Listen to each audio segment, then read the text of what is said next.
Hey internet friends! While wars and rumors of wars are swirling, the American media seems to be craving one war in particular.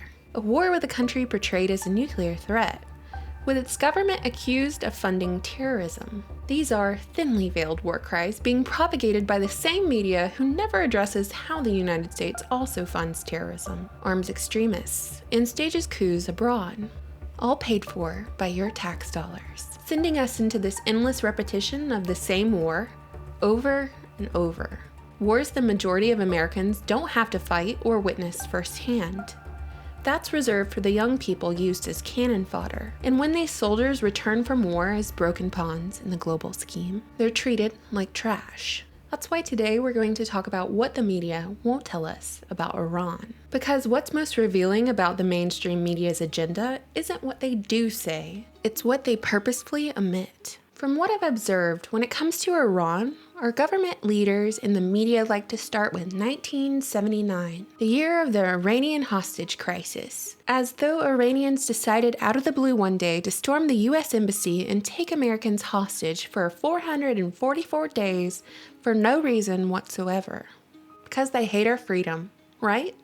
Right, so let's rewind, because Iran was once part of a great empire. What we refer to as the Persian Empire, an empire that sat atop vast wealth in the form of black gold. But then Britain decided to make Iran their oil playground, and the Anglo-Persian Oil Company was created in 1908, after discovering a large oil field in Iran. The British Navy ended up switching from powering their ships with coal to oil, and then sailed around the world and created the British Empire. In 1935, the Anglo-Persian Oil Company went through a rebrand and was renamed the Anglo-Iranian Oil Company. The good oil times for Britain began to dwindle in 1951, when Iranians elected Mossadegh, a secular leader who dared to renationalize Iran's oil, taking it away from British control. Well, I've been in Iraq and Persia for the last 31 years. Oh, well now you're just the man I want, because I'd like to know what you think about this evacuation, the sudden evacuation. Well, I think it's rather a pity. One of the reasons is that the Persians cannot run their refinery, all their oil distribution, without British technicians at all. You're quite certain about that, are you? Oh, I'm absolutely certain. On a 100% basis, it's just impossible. Do you anticipate that we should be going back soon? Well, I hope so. Yes. For the benefit of UK and the world in general. But what if Iran, who had been a great empire like a century ago at this point, had total control of their oil production?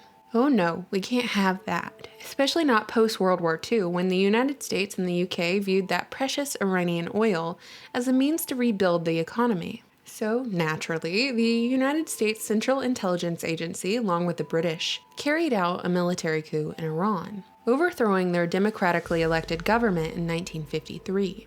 The CIA admitted to all of this 60 years later, acknowledging their involvement, but the damage was done. This was after the American reputation was good and tarnished. The Anglo-Iranian Oil Company had undergone yet another rebrand and renamed themselves the British Petroleum Company, or what we now know as BP. And of course, the CIA waited to admit all of this after the US-backed authoritarian monarch, known as the Shah, was ousted during the Iranian Revolution, the same year that the American media likes to start all Iranian history, 1979.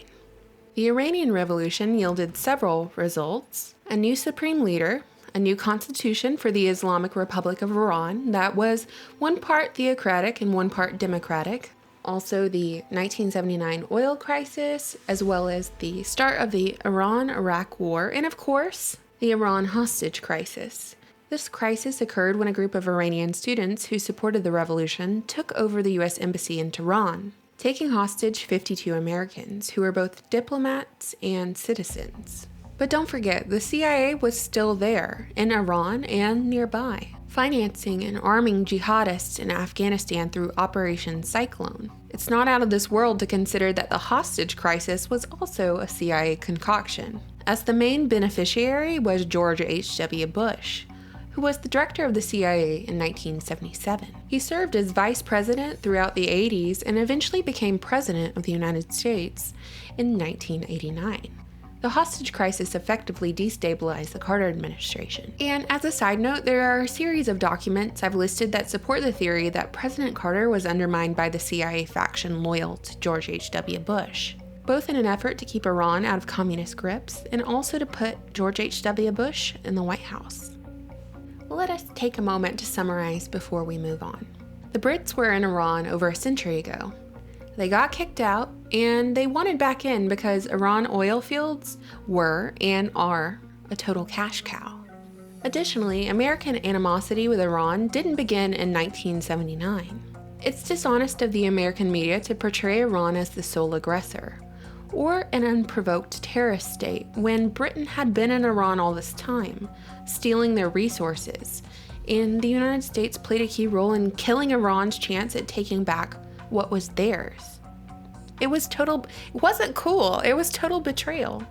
And let me just say this. If Iranians and Americans have anything in common, it's that we've both been dubbed terrorists by the British government. For Americans, it was during the American Revolution, and for Iranians, it was for most of the past century and more so in the last few decades. But I digress. We live in the present, not the past, so let's move forward to the tangled mess we're in now. The resource-rich Iran of today is of both geostrategic and economic importance as a prosperous country in the greater Middle East. They're allied with Iraq, Lebanon, Palestinian Authority, Syria, Venezuela, and of course, Russia. And in 2015, the Islamic Republic of Iran and the United Nations, as well as the European Union, got together to start the framework for the Iranian nuclear deal, and it's been a point of contention ever since. Basically, Iran wants two things out of this deal. They want sanctions relief so they can grow their economy, and they want access to nuclear technology. So this deal was supposed to be designed in such a way that would limit the amount of uranium that Iran could get access to, such that they could do low-level enriching for power generation and other peaceful activity without having enough to build weapons for at least 10 years. But critics of this deal have posed this possibility that gets a lot of traction in the media.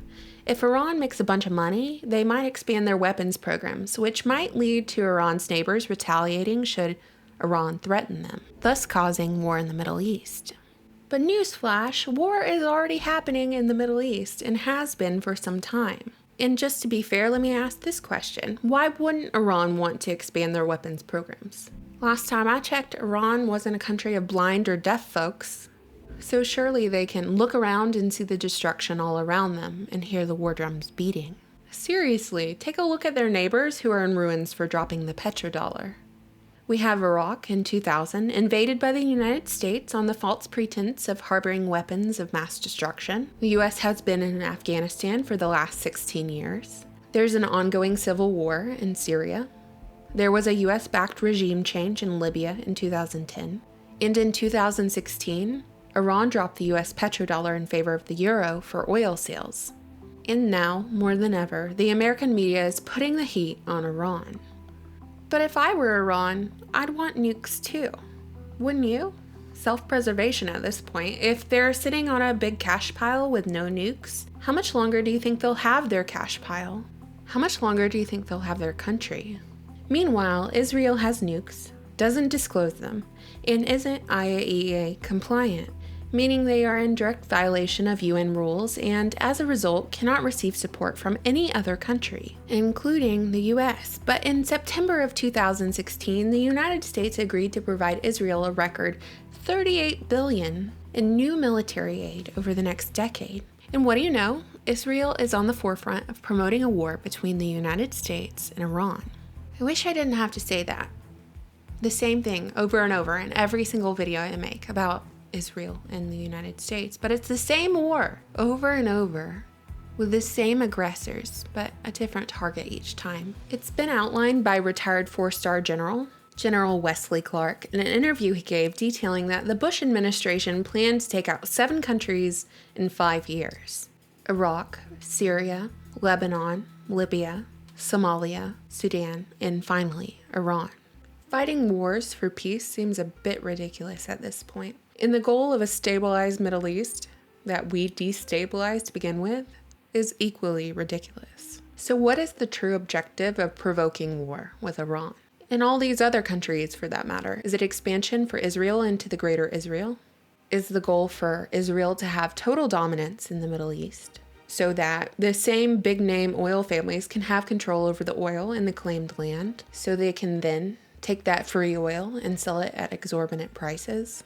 Is the goal for all of these countries to be under one banking system? To be under the IMF, World Bank control? Is the goal total dollar dominance? You were over there. The secretary criticized the conduct of the Iranian elections and Iran's record on democracy. He did so standing next to Saudi officials. How do you characterize Saudi Arabia's commitment to democracy? And does the administration believe that democracy is a buffer or barrier or against extremism?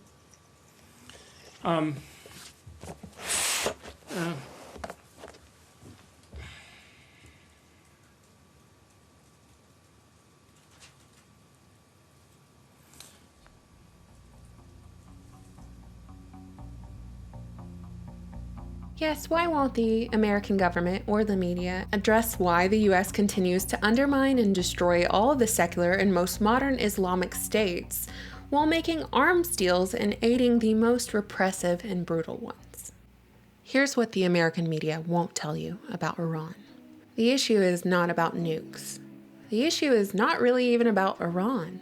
It's nothing personal. The issue is that we have an American empire with only paper money and its value resides in oil sales. And when oil sales are no longer done in dollars, the empire will collapse. What do you think, internet friends? Do you believe Iran is a threat? And if so, a threat to what? My goal on this channel is not for you to take what I say at face value. I hope that you will question everything and research what I've said here and verify it for yourself.